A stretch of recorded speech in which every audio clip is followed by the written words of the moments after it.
আসসালামু আলাইকুম এভরিওয়ান, কেমন আছেন সবাই? আজকে আমি বাসায় সিঙ্গারা বানাচ্ছি, বাচ্চারা খেতে চাচ্ছিল তাই। তো এখানে আমি তেল দিয়ে দিয়েছি, তারপরে হচ্ছে জিরা দিয়েছি, এরপরে দিলাম হলুদ, মরিচ, ধনে গুঁড়া, তারপর একটু পানি দিয়ে ভালোভাবে এটাকে কষিয়ে নিচ্ছি। অল্প পরিমাণ পানি দিয়েছি যাতে মশলাটা পোড়া না লাগে, তাই এভাবে করে সব কিছু দিয়ে ভালোভাবে নাড়াচাড়া করে একটু আদা বাটা, রসুন বাটা দিলে দিয়ে দিব। তারপর এটা হচ্ছে গরম মশলা দিয়েছি, এখানে হচ্ছে জিরা বাটা দিয়েছি এটা, তারপরে একটু আদা রসুন বাটা দিয়েছি, ব্যাস। আর ওভাবে কোনো মশলা দিইনি, এভাবে করে দিয়ে ভালোভাবে নাড়াচাড়া করে নিচ্ছি। তো এরপর আমি কাঁচামরিচ বাটা দিয়ে দিচ্ছি, এই যে কাঁচামরিচ কুচি দিতে পারেন চাইলে, তো আমি কাঁচামরিচ বাটা ছিল বাসায় তাই আমি কাঁচামরিচ বাটাটা দিয়ে দিলাম। এই তো মশলাগুলো কষানো হয়ে গিয়েছে, এবার আমি এখানে দিয়ে দিচ্ছি সবজি। এখানে গাজর, আলু আর মটরশুঁটি ছিল, মটরশুঁটি আমার ফ্রোজেন মটরশুঁটি ছিল, ওটা দিয়ে ভালোভাবে নাড়াচাড়া করে তারপর পেঁয়াজ কুচিটা দিয়ে দিব। এই যে পেঁয়াজগুলো একটু কিউব করে কাটার চেষ্টা করেছি, নাড়াচাড়া করে এটাতে একটু অল্প পরিমাণ পানি দিব। তো টেস্টটা বাড়ার জন্য আমি এখানে একটা ম্যাগি মশলা প্যাকেট আমি দুটো দিয়ে দিচ্ছি।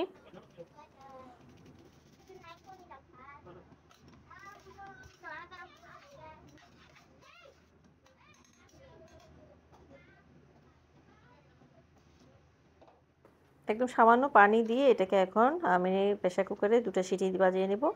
আর এদিকে কালো জিরা নিয়েছি একটা বাটিতে, তারপরে নিয়েছি 1 কাপ ভর্তি করে, একটু বেশি করে নিয়েছি, যে 1 কাপ একদম ভর্তি করে ময়দা নিয়েছি। তারপর সামান্য লবণ দিয়ে এটাকে এখন ভালো করে মিশিয়ে নিচ্ছি। হ্যাঁ, এবার মেশানো হয়ে গেলে এখানে দিয়ে দিব হচ্ছে তেল, অল্প অল্প করে তেল দিয়ে এটাকে ভালোভাবে মাখিয়ে নিচ্ছি।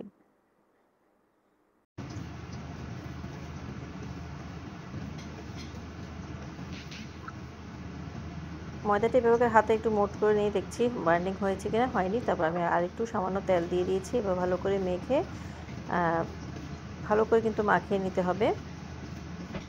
তারপরে এইভাবে করে আবার ময়দা নিয়ে দেখছি যে না, হ্যাঁ, একটা শক্ত করে মুঠা করে দেখছি, একটা শক্ত করে একটু চাপ দিলে বাইন্ডিংটা খুলে যাবে। এরকম করে দেখে নেন, দেখে আসলে বুঝে নিতে হবে। তারপর অল্প অল্প পানি দিয়ে দিচ্ছি, হ্যাঁ, পানি দিয়ে এটাকে একটু শক্ত করে এটা ডো তৈরি করে নিতে হবে।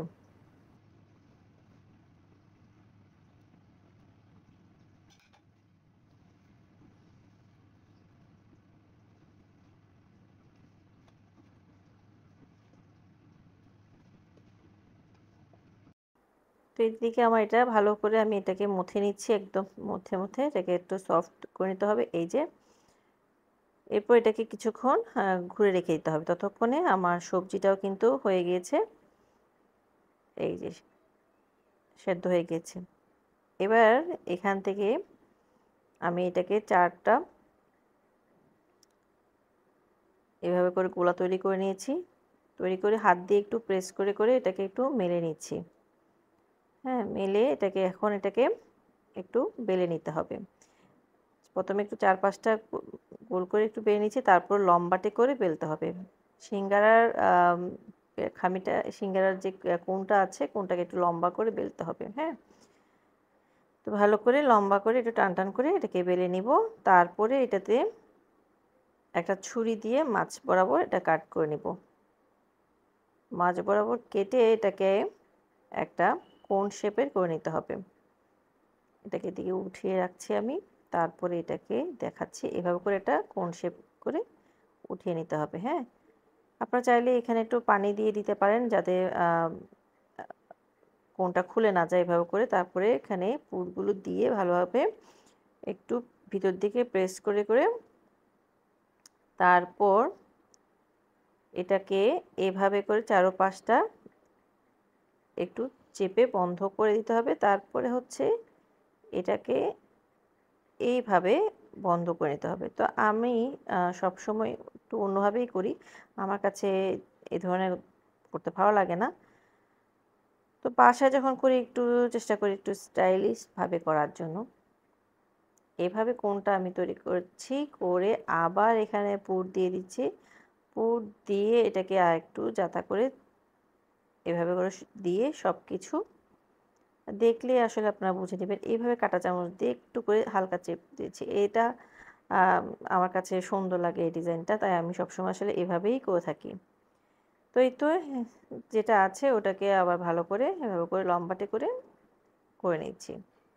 আপনারা চাইলে যদি ছোট, ছোট করতে চান তাহলে আ ডোটাকে আরেকটু কমিয়ে নিবেন। তা আমি তো ১ কাপ দিয়ে ৪ টা ভাবে করে নিয়েছি। ১ কাপ একটু বেশি ছিল। এইটাকে এভাবে করে আবার একই পদ্ধতিতে আমি দেখাচ্ছি আপনাদেরকে।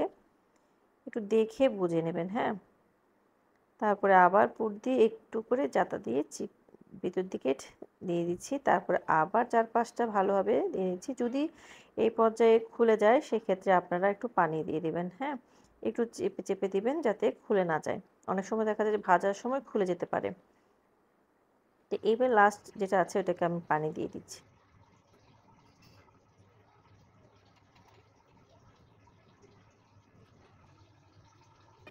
তো এখানে আমি একটা ছোট হাঁড়িতে তেল দিয়ে দিচ্ছি। এই হাঁড়িতে তেলটা দেওয়ার কারণ আছে।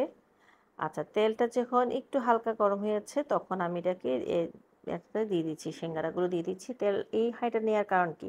যদি আমি এটা ছড়ানো পাত্রে করতাম তখন দেখা যায় তেলের পরিমাণটা আমাকে আরও বেশি দিতে হতো। যেহেতু আমাকে সিঙ্গারাটা একটু ডুবো তেলে ভাজতে হবে, তাই আমি এখানে হাঁড়িটাতে অল্প তেল দিয়ে তারপরে সিঙ্গারাটা ভেজে নিচ্ছি। যেহেতু এটা ডিপ হাঁড়িটা তাহলে দেখা যায় যে তেল দিলে এটা উপর দিকে যখন আপনি কিছু দিবেন, সিঙ্গারা দিবেন, এটা উপর দিকে উঠে আসবে। তা আমি এইজন্য যখন আমি চিকেন ভাজি না, চিকেন ভাজি তখনও কিন্তু আমি এই পদ্ধতিটা করে থাকি। তো আমার ভাজা হয়ে গিয়েছে। আমি এখন এটাকে পরিবেশন করতে যাব। তো আল্লাহ হাফেজ। আসসালামু আলাইকুম।